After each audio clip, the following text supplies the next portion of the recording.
능력중심 사회를 만드는 선봉장, 대한민국 NCS 사용설명서. 안녕하세요. 여러분의 능력지원군 홍선혜입니다. NCS 관련된 실전 취업 토크 나눠보는 시간인데요. 오늘 함께해 주실 분들 소개해드리죠. 취업 컨설턴트 박재경 강사님 나오셨습니다. 안녕하세요. 네, 안녕하십니까. 네, 반갑습니다. 네, 안녕하세요. 네.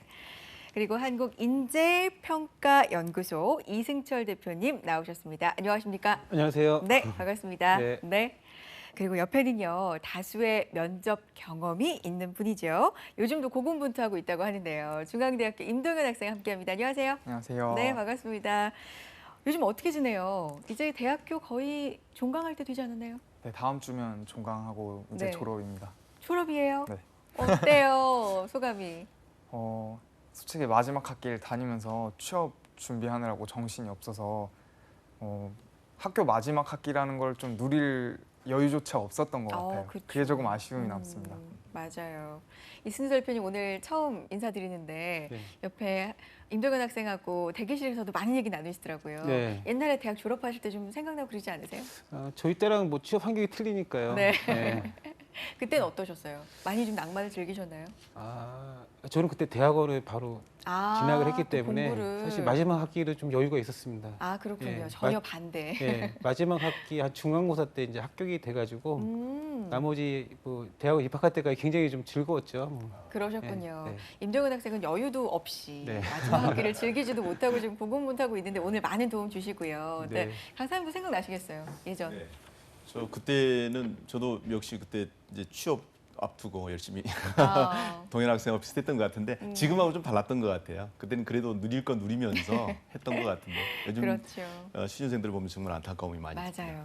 안타까운 우리 취준생들을 위해서 오늘도 도움 말씀 많이 남겨주고 네. 가시고요. 자, NCS를 둘러싼 핫 이슈에 대해서 얘기 나눠보는 시간입니다. 오늘의 이슈 키워드부터 공개합니다.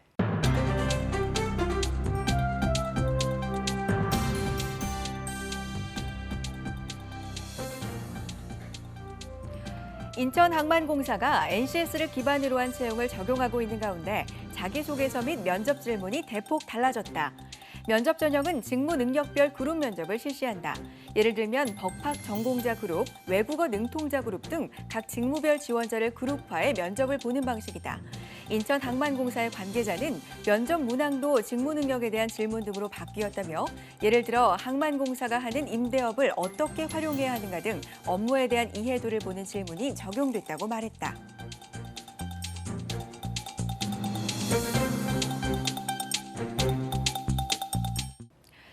NCS 채용 제도가 도입된 이후로 채용 프로세스 전반적으로 많은 변화가 있었지만 그중에서도 눈에 띄는 변화가 아무래도 면접이 아닐까 싶습니다. 자, 오늘 모신 두 분도 면접관으로 실제로 네. 기업에서 이 각종 공공기관에서 활동을 하고 계신데 오늘 그 실전에 대한 이야기 자세하게 나눠보도록 하겠습니다. 먼저 두 분께 여쭤볼게요. 이 면접이 달라졌다고 하는데 도대체 구체적으로 어떻게 달라진 건지, 뭐가 달라진 건지 알고 싶거든요. 먼저 박재영 강사님이 말씀해 네. 주실까요? 우리가 이제 기존의 면접이라고 하면 네. 사실은 뭐 모범 답안이 아직 정해져 있었죠. 그래서 실질적으로 모범 답안을 얼마만큼 구체적으로 많이 연습하고 답변을 잘 준비했느냐에 따라서 즉 답변 스킬을 한번 익히게 되면 좋은 평가를 받게 됐었고요. 또 한 가지는 인상이나 용모 같은 그 면접관의 주관적인 판단 기준에 의해서 좌우되다 보니까 사실은 평가 결과에 오류를 여러 가지로 많이 가져왔던 부분이 있습니다. 근데 네. NCS 기반으로 이제 면접 체계가 바뀌면서 제일 우리 눈에 띄는 게 뭐냐면 이제 직업 기초 능력하고 직무 수행 능력이라고 하는 네. 능력치를 구체적으로 설정해 놓고 이 정교해진 툴에 의해서 구조적인 면접, 네. 즉 하나의 질문을 던져서 요령수로 벗어나는 것이 아니라 그 질문에 대한 내용이 신뢰성이 있는지에 대한 부분까지 구체적으로 파고드는 구조화 면접으로 진행되다 보니까 네. 단순히 말 잘하는 지원자가 아니라 정말로 이 직무에 적합한 인재인가, 능력을 갖춘 인재인가를 뽑고자 하는 그런 방향으로 면접 방향이 바뀌어 가고 있습니다. 그러다 네. 보니까 실질적으로 우리가 이제 취준생들이 갔다 와서 면접 후기 같은 거를 사이트에 올리는 거 보면 이게 무슨 직무와 관련된 내용인지 모르겠다. 왜 이런 질문을 하는지 모르겠다. 네. 이런 볼멘 소리들을 많이 하게 네, 되는데 네. 이제 그런 요소를 좀 줄일 수 있을 것 같고 면접 그 평가 기준에 대한 객관성과 신뢰성을 좀 확보할 수 있는 방향으로 변화되지 않았나 이런 생각을 해봅니다. 아무래도 많이 NCS 도입 후의 면접은 구조화 면접으로 변하고 있는 추세다, 변했다 정리를 해주셨는데 대표님은 어떻게 보세요? 네. 근데 이제 그 전에 채용이라고 하면 네. 어떤 직무나 뭐 직무와 관련이 없이 뭐랄까 우리가 이제 교육할 때 전인 교육을 한다고 그러잖아요. 전인 교육. 채용에 있어서도 그런 게 적용이 됐어요. 이 사람에 대해서 어떤 직무 능력을 보는 것보다도 네. 이거 뭐 스펙이라고 얘기하는 그런 네, 것들에 네. 대해서 우리가 전반적인 평가를 했던 거죠. 예를 들어서 학점이 높으면 이 사람이 들어와서도 성실하겠구나. 일을 잘하겠구나. 영어의 실력을 보고 영어 점수 보면은 이 사람이 이걸 잘하겠구나. 이런 식으로 전반적인 평가를 했었고 네. 그리고 거기에 이제 한 가지 붙여질 수 있는 것들은 이제 조직적 능력인데 들어와서 이제 사람들하고 잘 친화력이 잘 뭐 지내겠다 이런 식의 어떤 평가를 했었습니다. 네. 근데 NCS는 그거보다 아까 말씀하신 정교화된 그러니까 우리 회사에 들어와서 실제로 해야 될 일에 대해서 그걸 직업기초 능력과 직무수행 능력으로 나눠서 평가를 하게 되는 거죠. 네, 그렇군요. 이게 사실 이렇게 전반적으로 말씀을 해주셨지만 예를 든다면 또 어떤 게 구체적으로 나올 네. 수가 있는지 좀 들어주셨으면 좋겠는데요. 네. 면접의 예를 한번 들어주실까요? 제가 네. 직무 수행 능력 평가를 할 수 있는 면접 질문을 하나 예시를 드리겠습니다. 네. 그거 혹시 읽어주실 수 있나요? 갖고 있습니다. 네. 네, 같이 보실 텐데 당신은 기업부설 경제연구소의 금융상품 연구 담당자다. 당신은 여러 경제 지표를 분석해서 우리 회사의 각종 투자 의사 결정에 필요한 분석 자료를 제공하는 업무를 하고 있다. 지난 4월 말 한국은행은 2016년 하반기 국제 원자재 가격과 환율이 동반 상승할 것이라고 언론에 발표했다. 이에 연구소장은 채권 시장의 변화에 능동적으로 대처하기 위해서 여러 경제 지표 중 각종 선행 지수를 분석해 보라고 지시했다. 당신은 이 경우 어떻게 할 것인가? 네. 라고 하거든요. 어떻게 대답하시겠어요? 대답을 못 할 것 같습니다. 그렇죠. 네. 저도 당황했어요. 그 NCS 면접에서는 네. 그 면접 질문이 이제 어느 정도 이제 구조화돼 있습니다. 그 구조화돼 있다는 게 일단 본인 지원자에 대한 어떤 역할을 설정해줘요. 네. 당신은 무엇을 하는 어떤 업무를 담당하고 있다. 그래서 지금 회사 내 사항이 이렇게 돼 있다. 그러니까 역할 플러스 상황을 주고 그런 상황에서 어떻게 할 것인가를 이제 제시하는 거죠. 네네. 예. 그럼으로써 이제 지원자들이 대답하는 어떤 문제 해결 아니면 상황에 대한 판단 이런 것들을 종합적으로 할 수 있게 돼 있고요. 또 NCS의 특징은 제가 계속 말씀드리겠지만 수행 준거라고 있습니다. 네. 이러한 문제들이 결과적으로는 이제 그 질문에 나와 있지만 선행지수, 경제 지표 중에서 네. 선행지수를 알고 있는가라는 걸 측정하기 위해서 만든 거거든요. 예.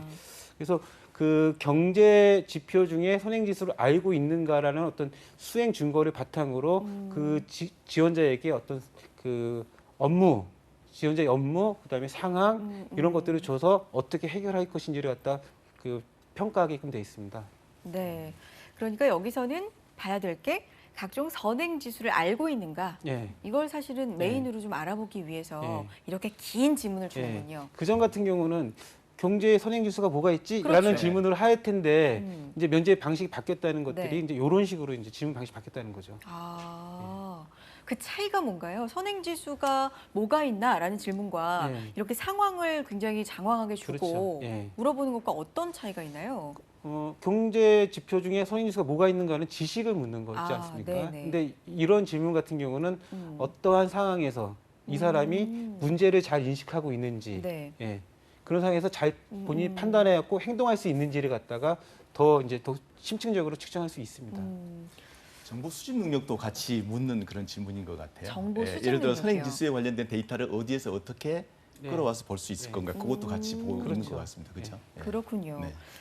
좀 와닿는 게 선행지수가 뭐가 있느냐라는 질문을 제가 만약에 받는다고 생각을 하면 마치 그냥 외웠던 거 네. 혹은 공부했던 걸 그냥 말하면 될 것 같거든요. 그렇죠. 그런데 이런 상황을 주어지니까 정말 내가 일을 하면서 이런 상황에 처할 수도 있구나. 어떻게 대처를 해야 될까 오히려 상황 중심으로 좀 네. 생각을 해보게 되는데요. 그 차이가 있군요. 박지경 강사님께 네. 질문을 좀 드리겠습니다. 그러면 NCS 기반 면접에서는 내가 어떤 기준으로 평가를 받는지 뭘 보고 날 좋은 인재라고 평가를 하고 또 안 하는지 알고 싶거든요. 네. 어떨까요? 면접관들이 과거에는 그냥 신상에 관련된 그런 이제 뭐 질문만 툭툭 던지는 네. 시기였죠. 그래서 그러다 보니까 재수가 좋으면 평이한 질문을 받을 수 있는 거고요. 네. 오늘 뭐 재수가 좀 안 좋다 그러면 난해한 질문을 받아서 아주 쩔쩔매는 그런 상황이 만들어지는데 그런 것들, 예, 복불복이군요. 그렇죠. 네. 복불복을 이제 없애기 위해서 기본적으로 면접관들에게도 면접에 대한 질문 테크닉이나 이런 것들을 이제 좀 사전에 교육을 시키고 있고요. 네. 그래서 면접관들이 사전에 면접에 들어가기 전에 네. 면접에 대한 상황을 미리 이제 시나리오를 짜도록 돼 네. 있죠. 그래서 누가 발제를 하게 되고 어떤 부분에 포커스를 맞춰서 그 다음에 후속 질문들이 이렇게 쭉 나가게 되게끔 그렇게 하는 구조로 나가게 돼 있죠. 그래서 면접이 좀 표준화된 기준에 따라서 시나리오별로 이렇게 움직여진다 이렇게 생각하면 될 것 같습니다. 네. 동현 학생은 NCS 면접, NCS 도입 후 뭐 변화가 좀 된 면접 몇 번이나 봤어요? 구체적으로 조금 독특한 면접이라고 생각됐던 면접은 네. 한 3-4가지 정도가 있었던 것 같고요. 세네 번 말해주세요. 어떤 면접을 봤는데요? 예를 들면은 세일즈 면접 같은 경우도 있었던 것 어. 같고 PT 면접이나 아니면은 토론 면접 같은 경우도 있었던 것 같고요. 그래요. 그리고 조별로 해가지고 주제를 주고 네. 그거를 몇 분 동안 준비를 한 다음에 발표를 하는 그런 면접 같은 경우 한 4번 정도 봐본 것 같습니다. 그렇군요. PT 면접이나 토론 면접은 조금 그래도 많이 알려져 있고 네네. 세일즈 면접은 뭔가요? 세일즈 면접 같은 경우에는 이제 서비스업 쪽에서 많이 원하는 면접인 것 같은데요. 아무래도 고객을 많이 만나거나 사람을 많이 만나는 일을 하는 업종에서 많이 활용하고 있는 것 같습니다. 그냥 돌발적으로 종이에 그려진 그림을 보여주는 경우도 있고요. 아니면 물건을 직접적으로 제시해 주는 경우도 있는데 이거를 5분 동안 준비를 하고 생각한 다음에 7분 동안 고객이라고 생각을 하고 팔아봐라. 설득을 해봐라. 이런 식의 면접이었습니다. 그렇군요. 이제 잘했어요. 그런 네. 면접 과제를 잘 네네. 이해하려면 일단 이런 것들이 직무생 능력 면접이라고 볼 수 있는 거예요. 세이즈니까. 그렇죠. 팔아야죠. 예, 오. 그 회사의 상품 팔아봐라라고 네. 했을 때 수행 증거를 한번 예측해 보면 고객의 니즈를 이해하고 있는가. 그리고 본인이 그 세이즈와 관련된 고객에게 충분한 본인의 어떤 그 상품에 대한 판매에 대한 의사를 충분히 전달하고 있는가. 이런 것들을 평가한다는 거죠. 그렇죠. 맞아요. 상품을 팔려면 정말 고객의 마음 니즈를 예. 확인을 해야 되고 파악을 해야 되고요. 네. 그걸 또 표현할 수 있는 능력이 있어야 되는데 면접을 통해서 다 할 수 있겠네요. 그렇죠. 그렇군요. 지금 세일즈 면접 예로 들어줬는데 네. PT 면접도 봤다 그러고 네. 토론 면접도 봤다고 해요. 그 NCS 면접의 형태가 이렇게 여러 가지가 있는 것 같습니다. 어떤 것들이 있나요, 대표님? 뭐 보통 우리가 많이 보는 가이드라인에는 네. 경험 면접이라는 게 있고요. 네. 경험 면접 그리고 이제 상황 면접이라는 게 있고 활동 면접이 있고 기술 면접들이 있어요. 근데 일반적으로 면접은 제 기준에 따르면은 개인이 하는 면접이 있고 같이 하는 면접이 있습니다. 개인과 예, 같이? 예. 네. 근데 개인이 하는 면접은 보다 이제 본인이 해야 될 직무와 관련된 예를 들어서 PT 같은 거 혼자 하지 않습니까? 혼자나 이제 대인 면접도 보통 이제 1대 뭐 1대 다로 뭐 다대다로 할 수 있지만 그런 것도 이제 개인이 하는 면접이라고 네. 볼 수 있고 이런 것들은 실제로 이제 어떤 본인이 실제로 해야 될 일, 아까 세이즈 면접도 이제 혼자서 하지만 그게 이제 직무와 관련된, 직무 능력과 관련된 거를 보는 거고요. 여럿이 하는 거, 그룹 토의, 그다음에 뭐 집단 액티비티라 그래갖고 뭐 도미노라든지 뭐 롤러코스터 이렇게 다 같이 하는 면접의 어떤 형태가 있습니다. 그런 면접들은 조직적 능력. 그러니까 이 사람들이 지원자가 다른 사람들하고 잘 같이 어울려갖고 회사 생활을 할 수 있는가 이런 것들을 보는 거고. 네. 좀 어렵게 느끼는 지원자들이 어렵게 느끼는 면접들이 활동 면접이나 어떤 기술 면접이라고 볼 수 있는데 제가 네. 상황 면접하고 경험 면접 다시 설명을 해드리겠지만 네. 기술 면접이라는 게 대부분 보면은 이제 혼자서 하는 면접들이에요. PT, 뭐 롤플레이 이렇게 뭐 예시가 나왔는데 PT는 뭐 잘 아시겠고 롤플레이도 역시 상황을 주는 거예요. 예를 들어서 뭐 내가 어떤 기업의 홍보팀이다 네. 했을 때는 기자를 이제 앞에 놓게 해갖고 회사의 사항과 관련돼 갖고 이거를 어떻게 기자한테 얘기할 수 있는지 제가 뭐 구매를 담당하는 사람이라면 거래처 우리 납품업체의 그 담당자가 와가지고 납품 가격 같은 거를 실제로 협상을 시키는 거예요. 예. 그런 게 롤플레이 같은 거고 또 최근에 많이 하는 게 최근에 뭐 마사회가 이런 롤플레이하고 인바스켓을 같이 했는데요. 인바스켓 같은 경우는 직장에서 이제 해야 될 일들을 동시에 한 5-6개를 동시에 줍니다. 인바스켓. 예. 네. 그게 이제 바스켓 안에 이제 여러 개 일을 주는 거예요. 그래서 그거를 해야 될 일을 다 주는군요. 그래서 네. 그런 것들을 어떻게 해결하는지, 내가 어떤 우선순위로 두고 이 일들을 처리하고 네. 각각의 일에 대해서는 어떠한 내 사고로 일을 하는지 해서 문제 해결을 측정하기에 가장 보편적인 도구로 쓰는데 그런 것들 동시에도 할 수 있어요. 그리고 제가 말씀드린 이런 것들은 기술 면접의 어떤 영역이라고 볼 수 있고요. 활동 면접은 같이 하는 면접. 그렇죠. 예, 뭐 그룹 토의가 대표적인 예고, 뭐 도미노라든지 아까 말씀드린 롤러코스터 같은 네. 같이 협동을 해갖고 과제를 수행하는 면접들이 활동 면접이라고 할 수 있습니다.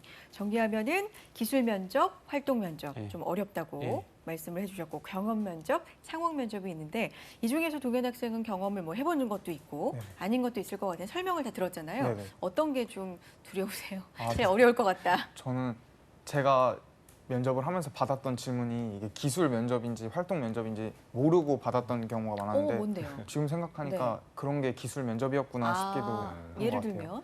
예를 들면은 너가 인사 담당자라고 생각했을 네. 때 인사 직무에 지원했을 때 인사 담당자라고 생각했을 때 지금 요즘에 성과 연봉제가 시행되고 있고 임금 피크제가 시행되고 있는데 가장 직원들의 불만을 덜 발생시키면서 어떻게 정책을 시행하고 싶냐라는 질문이 나왔었거든요.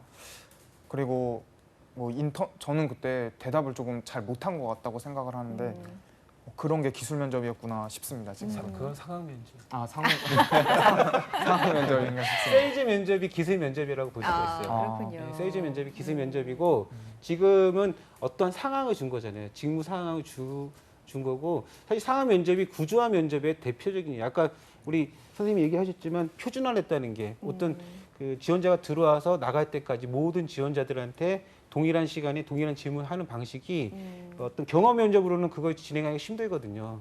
그러면 지원자들한테 똑같은 상황들을 주는 거예요. 몇 가지의 상황이라도 모든 지원자들한테 그런 상황을 지금 이러한 상황들을 갖다 똑같이 줘갖고 대답하는 것 갖다 평가하는 거죠. 그게 상황 면접입니다. 네, 대표님 옆에 오늘 앉아서 바로바로 또 지적받고 바로바로 고치고 배울 수 있고 오늘 기회가 좋은 것 같아요. 열심히 임해주시고 대표님 그럼 궁금한 게요. 이렇게 면접 유형별로 네. 평가를 어떤 기준으로 하는지. 그렇죠. 그럼 네. 평가 기준을 알면은 훨씬 취업 짐작이 편리하겠죠. 그럼요. 네. 그러니까 개별적으로 하고 제가 집단으로 하는 걸 좀 구분을 했지 않습니까? 네. 그럼 개별적으로 하는 건 직무와 관련된 거잖아요. PT라는 거는 일반적으로 뭐 논리력이라든지 그 사람이 어떤 자료를 주고 PT 준비를 해야 되니까 논리력이라든지 분석력이라든지 발표력, 그 발표력이 의사소통 능력이거든요. 네, 그런 것들을 본다고 생각하면 되고 집단으로 하는 거는 조직적 능력이라고 했으니까 내가 다른 사람하고 얼마만큼 잘 어울릴 수 있는지 그리고 다른 사람이 힘들 때 도와줄 수 있는지 예? 이런 것들을 보는 거죠. 그리고 네. 그룹 토의 같은 경우도 저기 선생님 지금 고개 끄덕이는 것처럼 다른 사람들이 얘기하는 것들을 잘 듣고 있는지 경청하는지를 보는 거예요. 그리고 다른 사람이 얘기했을 때 그런 의견들을 갖다 무시하지 않는지 서로 이제 의견을 갖다 찬반 같은 걸 붙여놓으면 네. 이제 그 자기 입장이 틀린 것 같다 무시할 수도 있고 틀리다고 반박할 수도 있는데 그러면은 일단 그런 감점이 되거든요. 예. 그런 협조성을 보는. 그러니까 다 같이 하는 거는 내가 다른 사람들하고 같이 하는 어떤 그런 것들 평가하는 거네. 내가 혼자 수행하는 면접들은 내 스스로 내 개인적인 업무 능력을 판단하는 거다라고 생각해갖고 대응을 하시면 돼요. 그렇군요. 네. 실제로 면접 네. 현장에서 예전에 보게 되면 그런 것들 많이 봐요. 우리 대표님 말씀하셨지만 네네. 개인 면접이 됐든 집단 면접이 됐든 간에 무조건 자기의 능력을 어떻게 해서든 좀 튀게 보여주려고 그런 과욕을 부리는 지원자들이 많거든요. 근데 지원자들 입장은요 네. 간절하니까. 그러게요. 근데 어떻게든. 실질적으로 네. 그런 지원자들이 오히려 감점을 받아서 아. 합격에 뭐 되지 못하는 그런 네. 상황들을 많이 보게 되거든요. 그래서 아까 대표님 말씀하셨던 것처럼 그 그룹으로 이루어지는 과제에 있어서는 나 혼자 독불장군식으로 내 능력을 과대포장하거나 자꾸 드러내려고 하는 것보다는 같이 더불어서 뭔가 성과를 만들어내는 코어하는 능력들을 보여주는 것이 훨씬 더 효과적인 것 같습니다. 하나의 네. 예를 말씀드리면 네. 보통 면접 때 과제라는 것입니다. 과제. 과제. 토의 같은 경우는 어떤 문제점을 주고 이거를 해결할 수 있는 해결안을 도출하시오. 그다음에 뭐 롤러코스터나 뭐 도미노 같은 걸 예를 들면 도미노의 어떤 모양을 만들어라 이제 그런 지시가 있지 않습니까? 그렇죠. 그리고 롤러코스터 같은 경우도 이제 그런 걸 제작할 수 있는 키트가 있어가지고 뭐 높이를 적어도 기본적인 자격으로 높이를 1m 이상 싸고 뭐 회전 360도 회전을 2바퀴 해라. 그러면서 이 테마파크의 개념에 맞게끔 니네들이 롤러코스터 제작해봐라. 그리고 롤러코스터는 다 완성이 된다면 작동이 돼야 된다. 이런 식으로 이제 과제를 줘요. 네네. 그러면 이제 같이 하는 일이라고 어떤 내가 그 평가의 요소를 알고 있으면 그거에 따라 행동을 하는데 지원자들은 예를 들어서 롤코스를 만들려고 그러면 네. 거기에 다 몰입을 해요. 어. 예. 그리고 과제라는 게 있기 때문에 과제 수행에 아주 집착을 하거든요. 그렇죠. 그러다 보면은 이제 서로 이제 협동심 같은 걸 보는데 협동심에 위배되는 행동들을 할 수가 있어요. 그렇군요. 예. 포인트를 잘 알아야 될 것 같아요. 그쵸, 예. 뭘 보기 위해서 이 과제를 준 건지, 예. 이 과제를 진짜 수행, 달성해야 된다라는 거에만 너무 집착하면은 좀 그 본질을 예. 잃을 수도 있을 것 그러니까 같다. 구루토이 할 때도 네. 어떤 과제를 도출하라니까 그 과제 도출하기 위해서 굉장히 본인이 오버를 하는 거죠, 계속. 그런 것보다는 아까 말씀드린 대로 어떤 그룹의 어떤 그룹을 통한 면접의 과제는 어떤 팀워크를 보는 거다. 네. 내가 다른 사람을 얼마나 경청을 하고 배려하는지를 보는 거다라고 본인이 알고 있으면 그런 게 굉장히 조심스럽겠죠, 그렇죠? 그렇군요. 그래요. 면접이 개인 면접이 있고 그룹 면접이 있는데 그 이유가 다 있으니까요. 포인트를 잊지 마시고 잘 기억을 해주셔야 될 것 같고요. 이승철 대표님은 한국인재평가연구소 대표님이시잖아요. 네. 그러니까 인재를 어떻게 평가할 건지 연구를 하고 계신다는 거잖아요. 네. 실제로 면접 질문도 개발하고 네. 이 채용 과정도 개발하고 그러신 걸로 알고 있는데 네. 이 면접 질문이란 게 어떤 과정을 거쳐서 개발이 되나요? 면접은 기본적으로 이제 평가하고자 하는 역량이 어떤 건지, 평가 기준이 어떤 건지를 가지고 개발을 하는데, 네. 일단 아까 말씀드린 상황 면접이라는 거는 이제 상황을 만드는 게 가장 큰 거고요. 네. 그 상황 안에서 이제 지원자가 대답을 했을 때 이제 후속 질문까지 이제 왜 그렇게 판단을 했느냐, 다른 대안은 뭐냐 이런 식으로 얘기를 할 수도 있는 거고요. 체계화된 질문을 말씀드리면 과거 행동 면접이라고 있습니다. 과거 행동 면접. 과거 행동. 네. 그 동현 씨, 회사에서 신입사원을 뽑을 때 어떤 신입사원을 뽑습니까? 회사에서요. 오늘 질문은 가장 막 들어옵니다. 가장 네. 자신들의 조직에 와서 적응할 수 있고 빠르게 적응할 수 있고 실무에 투입했을 때 협동할 수 있는 그런 것들을 HR용어는 성과를 잘 내는 사람을 뽑는다라고 하거든요. 그러면 동현 씨가 성과를 잘 냈지 안 냈지를 갖다가 어떻게 알아요? 과거에 그 사람이 어떤 경험이 있었는지를 물어보면 그렇죠. 그러니까 미래의 행동을 갖다가 과거 행동 예측하는 기법이 과거 행동 면접이에요. 혹시 그 질문 받아보셨죠? 뭐 최근에 뭐뭐과 관련됐고 뭐 활동한 경험이나 사례가 있습니까? 이런 것들이 과거 행동 면접의 대표적인 질문의 형태입니다. 그렇군요. 네. 그러니까 뭐 사례가 있습니까? 네. 이런 것들. 경험이 있습니까? 그렇죠. 경험이 있습니까? 네. 과거에 어떻게 했는지를 통해서 미래를 좀 예측해 볼 그쵸. 수 네. 있는. 왜냐하면 어떻게 같이 일해 볼 수 있기가 좀 힘들잖아요. 네. 그렇죠. 인턴이 아닌 이상은. 그렇기 때문에 이런 질문을 통해서 또 알아볼 수가 있을 것 같고요. 그러면 답을 듣고 난 다음에 계속해서 그 질문에 꼬리를 물고 대답에 또 꼬리를 물고 이래서 계속해서 깊이 들어가게 되는 겁니까? 네, 그런 질문 방식이 이제 탐침 질문이라고 합니다. 그런 것들을 프라빙 퀘션이라고 얘기하는데 네. 가장 많이 쓰는 방식이 이제 스타라는 기법이 있어요. 스타 기법. 네, 스타 기법 아시죠? 네. 네. 뭔가요? 상황 나와 있어요? 과제 네, 나왔습니다. 최근에 어떤 모 은행이 지금 면접을 진행 중에 있는데 네. 창의성이 이제 굉장히 중요한 그렇죠. 포인트라고 맞아요. 그러더라고요. 그럼 제가 질문을 한번 해보겠습니다. 임동현 지원자님, 네. 학교에서 뭐 프로젝트 같은 걸 수행하면서 누구도 생각하지 못했던 어떤 새로운 아이디어를 제시해서 프로젝트를 성공적으로 뭐 마친 경험이 있습니까? 사례가 있습니까? 지금 대답을 네, 하면 면접입니다. 되겠습니까? 동현 학생. 네. 네, 있습니다. 있습니까? 하면 그때부터 이제 스타 기법이 들어가는 겁니다. 어떤 상황이었습니까? 제가 학교 홍보대사로 활동을 하는 동안에 고등학생들이 오면 그 고등학생들을 위해서 캠퍼스 투어를 진행을 합니다. 그러면 야외 캠퍼스 투어를 진행하기 전에 일단 실내에 모여놓고 프레젠테이션을 통해서 우리 학교가 어떤 학교이고 어떠한 전통을 가지고 있는지 그거를 간단하게 프레젠테이션으로 한 15분에서 20분 정도 가량 실내 캠퍼스 투어라고 해서 예. 시켜주게 됩니다. 그럼 그런 어떤 투어 과정에서 본인이 한 역할은 어떤 게 있습니까? 우선 홍보대사 인원이 차례대로 돌아가면서 학교에 왔을 때 그 학생들한테 실내 캠퍼스 투어를 진행하고 그 학생들이 많기 때문에 인원을 또 나눠서 이제 발표를 안 한 홍보대사들과 함께 조를 데리고 야외 캠퍼스 투어를 진행을 하는데 본인이 한 진행합니다. 거는 뭡니까 그 중에서? 저는 지금 방금 말씀드린 경험은 제가 실내 캠퍼스 투어까지 진행을 했던 경험에서 말씀드려요. 그래서 그 결과 그게 본인의 어떤 새로운 아이디어와는 어떤 관계가 있습니까? 그 과정 중에 보통 100명 정도의 고등학생들이 오기 때문에 대강당에 모아놓고 실내 캠퍼스 투어 프레젠테이션을 진행하게 됩니다. 그런 경우에 보통 마이크를 사용하게 됩니다. 근데 15분에서 20분을 빌려가지고 사용을 하는데 고등학생들도 일정이 있었기 때문에 그 마이크가 중간에 나오지가 않았었습니다. 제가 프레젠테이션을 진행하던 순간에. 근데 과거에 그런 경험이 전혀 없었기 때문에 마이크가 안 나왔을 때 저뿐만이 아니라 발표하던 저뿐만 아니라 모든 홍보대사 친구들이 다 당황을 했었고 어떻게 해야 될까 고민을 했는데 기자재실에서 이제 마이크를 빌려오기에는 시간이 너무 거리도 있고 오래 걸렸기 때문에 저가 이제 판단을 했습니다.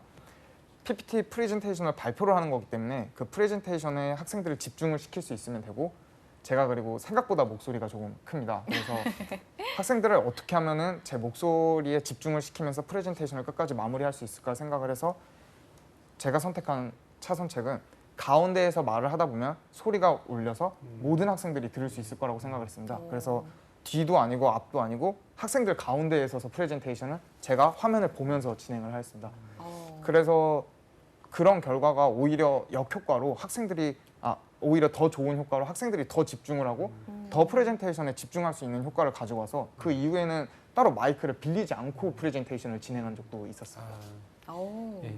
이렇게 질문을 네. 그러니까 어떠한 경험이나 사례가 있습니까? 라는 게 이제 메인 퀘션이 되는 거고요. 네. 그 메인 퀘션을 갖다가 이제 좀 더 깊게 알아보기 위해서 질문하는 게 이제 탐침 질문, 프라이빙 네. 퀘션이라고 하는데 그런 탐침 질문은 이제 스타라는 첫 번째 상황을 묻습니다. 시츄에이션을 묻고 두 번째는 그런 상황에서 본인이 해결해야 될 과제들이 어떤 게 있었습니다라는 타스크를 묻습니다. 네. 세 번째는 그런 여러 가지 과제 중에서 어떤 행동을 실제로 했는지를 액션을 물어보죠. A. 예, 그리고 마지막으로는 이제 리조트 결과 그렇게 한 결과가 어땠는지를 갖다가 물어봐서 그 친구가 실제로 창의적인 어떤 행동을 했는지 안 했는지 창의적인 행동의 어떤 그 레벨은 어떤지 이런 것들을 판단하게 됩니다. 스타 기법입니다. STAR. 그러니까 상황을 먼저 물어보고 어떤 임무, 업무, 과제가 주어졌는지 물어보고 그래서 어떤 액션을 취했는지 어떤 행동을 했는지 그래서 결과는 어떻게 됐는지 물어보는데 대표님 이 중에서 대답을 쭉 이어가잖아요. STAR 중에 제일 중요한 게 뭐예요? 뭘 것 같습니까? A 액션일 것 같습니다. 예. 과거 행동 면접이니까 행동이 가장 중요하고요. 제가 성과를 예측한다고 말씀드렸지 않습니까? 네. 그러니까 성과를 예측한다는 거는 과거의 경험의 결과가 어때야 될 것 같아요? 과거 경험의 결과가 성공적이어야 그렇죠. 좋을 거라고 결과도 좋아야 돼요, 사실은. 너무 실패 사례를 말을 하면은 좀 곤란한가요? 그렇죠. 실패라는 게 어떤 과거 행동의 어떤 증거라고 치면 미래에도 실패할 수 있다는 거잖아요. 그러니까 가급적인 면접에 솔직한 것도 중요하지만, 그러니까 물론 이제 본인이 무조건 실패한 것만 얘기할 필요는 없죠. 면접에서는. 그러니까 성공한 것들을 갖다가 좀 더 고민해가지고 면접에서 대답하는 게 좋을 것 같습니다. 이왕이면 그렇죠. 아까 임동현 학생이 대답한 그 사례처럼 예. 결과까지 좋았던 예, 그렇죠? 그런 사례 중심으로 STAR 이렇게 맞춰서 대답을 하면 네. 완벽할 것 같다는 생각이 듭니다. 어떤 방식으로 질문을 하는지 이제 알아봤으니까 어떤 질문이 구체적으로 나오는지 이제 볼 차례인데요. 박재경 강사님, 네. 체계화된 질문들이 있다는 거죠? 네네. 그러니까. 체계화된 질문 이제 우리가 아까 살펴봤던 네. 그 부분에 좀 덧붙인다면 이제 질문은 그러한 탐심 질문 나오고 뭐 스타 기법에 의해서 진행하는 게 맞는데 그럼 평가는 어떻게 할 것이냐?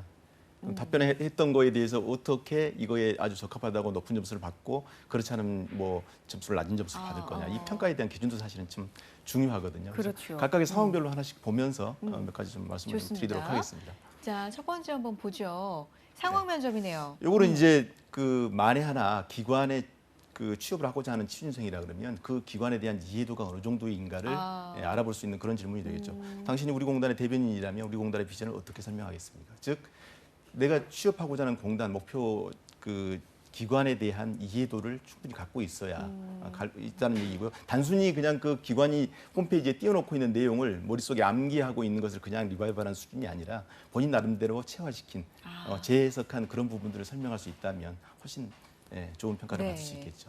두 번째 상황 보겠습니다. 이거는 이제 경험 면접인데요.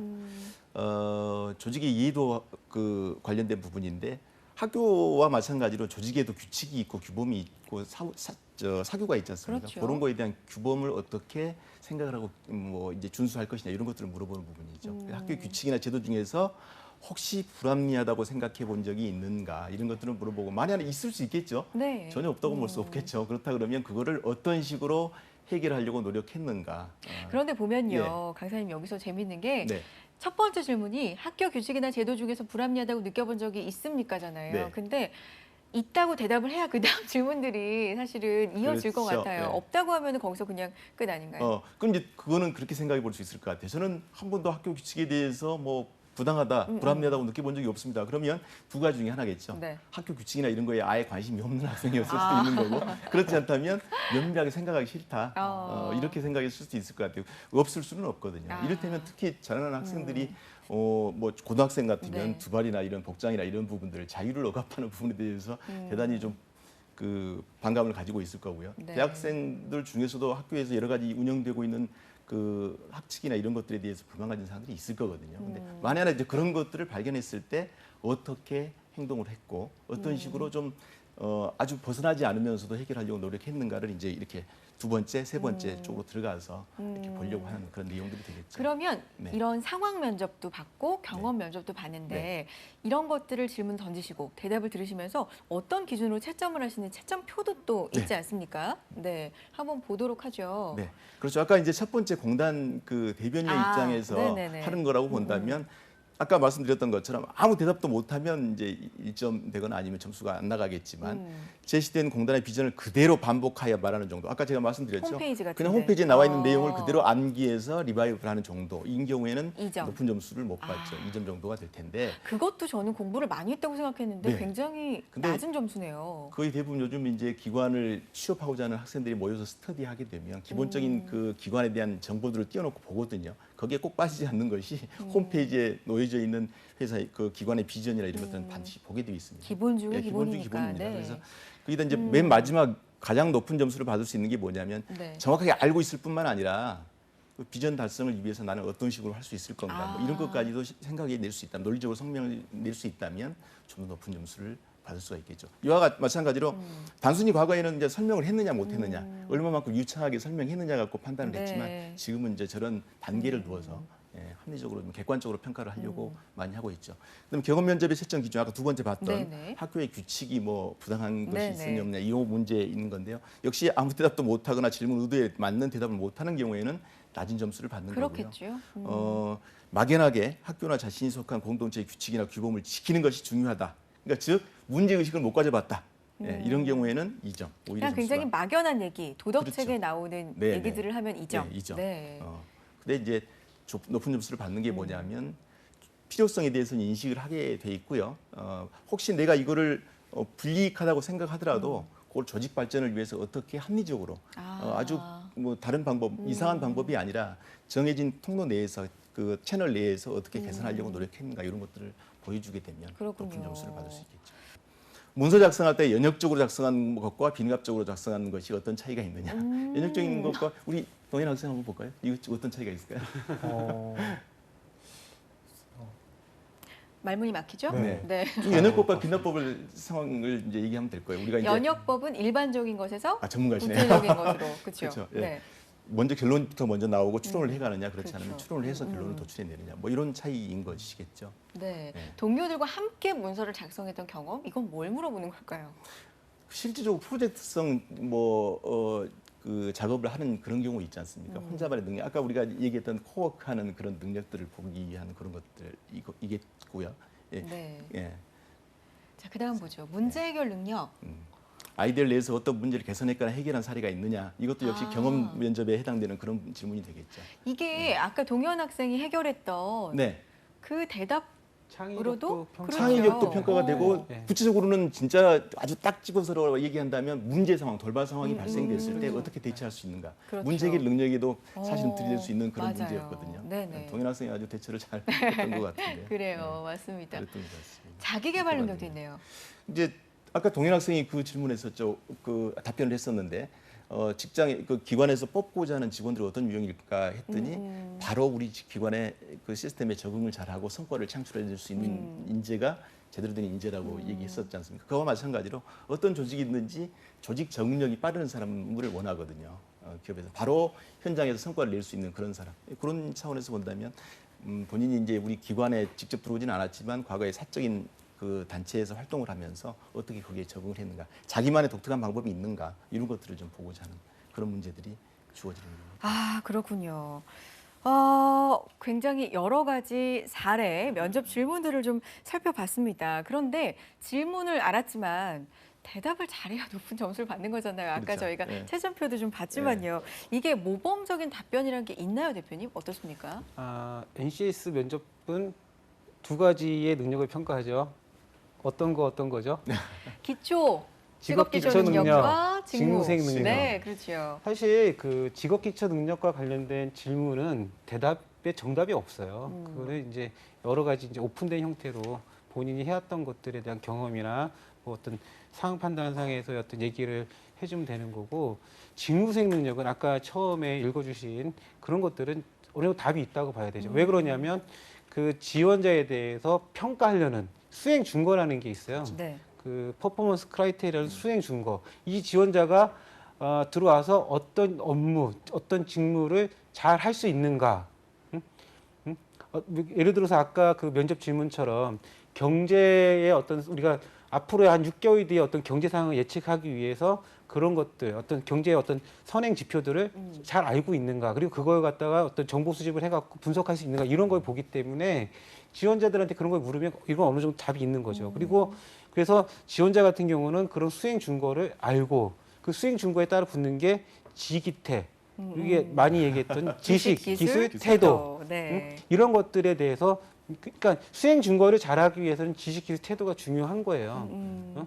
그러니까 아까 뭐 선행지수와 관련된 그 지표들이 어떤 게 있고, 네. 그런 거를 알려면 어떻게 해요? 정보 수집을 잘하기 위해서는 내가 모르는 정보에 대해서 다른 사람한테 가서 정보를 얻으려는 태도 같은 것도 있어야 되고 네. 하는 그런 것들은 어느 정도 답이 정해져 있다고 볼 수 있는 거죠. 직업기초 능력은 아까 저기 우리 선생님이 얘기하신 것처럼 아까 1점, 2점, 3점, 4점, 5점이라는 게 어떤 행동의 레벨입니다. 행동의 레벨. 그러니까 1점의 행동을 레벨 1, 네. 뭐 5점의 행동을 레벨 5라고 하면 어떤 본인이 면접에 답을 할 때 어떤 높은 수준의 행동을 하는 거죠. 단순히 어떤 회사의 어떤 뭐 내용을 갖다 전달하는 거, 그건 누가 다 아는 거예요. 거기 그렇죠. 면접 부분 그 자리에서는. 맞아요. 그거보다 본인이 어떤 생각이나 어떤 뭐 본인의 어떤 회사 내 비전 같은 거를 첨가시켜서 얘기하면 훨씬 더 좋은 거죠. 그러나 또 행동의 수준을 높이려고 노력을 해야 되고, 직무수행과 관련해서는 수행 준거가 어떤 건지를 본인이 한번 생각을 해보고, 네. 그 수행 준거에 필요한 내가 갖춰야 될 어떤 지식이나 기술, 태도가 어떤 건지를 갖다가 생각할 수 있어야죠. 그렇군요. 오늘 면접에 대해서 얘기를 나누니까요. 네. 진짜 면접 유형도 여러 가지고 할 네. 얘기가 너무 많아서 시간이 좀 부족하다는 생각이 듭니다. 저희가 면접에 대해서는 다시 한번 이야기를 나누는 시간 준비를 했으면 좋겠다는 생각도 해보게 되면서 자, 세 분께 질문 드릴게요. 마지막으로 정리 좀 해주시죠. 면접에 대해서 어떤 조언 남기고 싶으세요, 대표님? 보통 저희가 그 지원자들이 자소서를 작성할 때 네. 자소서로 끝난다고 보통 생각을 하거든요. 근데 대부분 그 자소서 항목들이 면접 질문들이에요. 예, 그래서 면접까지 이제 가게 되면 본인이 쓴 자소서를 반드시 다시 한번 꼼꼼히 들여다보고, 그렇죠. 예, 그 아까 스타 기법 그런 거 있었잖아요. 네네. 그 스타 기법을 생각하면서 어떻게 대답을 할 것인가 좀 연습을 하고, 네. 그렇게 하면 좀 더 효과적일 것 같아요. 좋을 것 같네요. 네. 옆에 동현 학생 오늘 여러 가지 많이 배우고 가는 것 같습니다. 그렇죠? 네. 소감이 어때요? 앞으로 남은 면접도 있고 네. 그 면접을 어떻게 준비해서 어떠한 면모를 보여줘야지 더 좋은 점수를 받을 수 있는지 제가 몇 점을 받을 수 있는지도 좀 구체적으로 알 수 있었던 것 같습니다. 이렇게 대답하면 나 몇 점이겠구나. 이제 이것까지 생각할 수 있을 것 같아요. 자, 박재영 강사님 정리해 주시죠. 실질적으로 그 면접에서 우리가 그 보는 부분이 직무 수행 능력도 참 중요한데요. 아직까지도 무시할 수 없는 부분. 아까 우리가 잠깐 봤던 것처럼 실제 기관에서 면접이 이루어지는 형태를 보게 되면 기본적인 인성이나 태도에 대한 부분을 무시할 수 없거든요. 그래서 네. 그 부분도 관가 안 하셨으면 좋겠고요. 그러한 질문도 나올 수 있다는 걸 좀 준비하셨으면 좋겠고, 확신에 찬 모습, 자신감을 갖고 단정적으로 이렇게 얘기하는 습관도 좀 기르시는 것이 좋을 것 같습니다. 특히 면접에서 보여줄 수 있는 이미지 부분도 좀 같이 생각하셨으면 좋겠습니다. 근거도 알겠습니다. 좀 구체적으로, 구체적으로. 뭐 숫자라든지 네. 그렇죠. 뭐 어떤 사례를 좀 구체적으로 제시하는 것도 중요하죠. 구체적으로. 예. 알겠습니다. 마지막까지 또 팁을 주셨고요.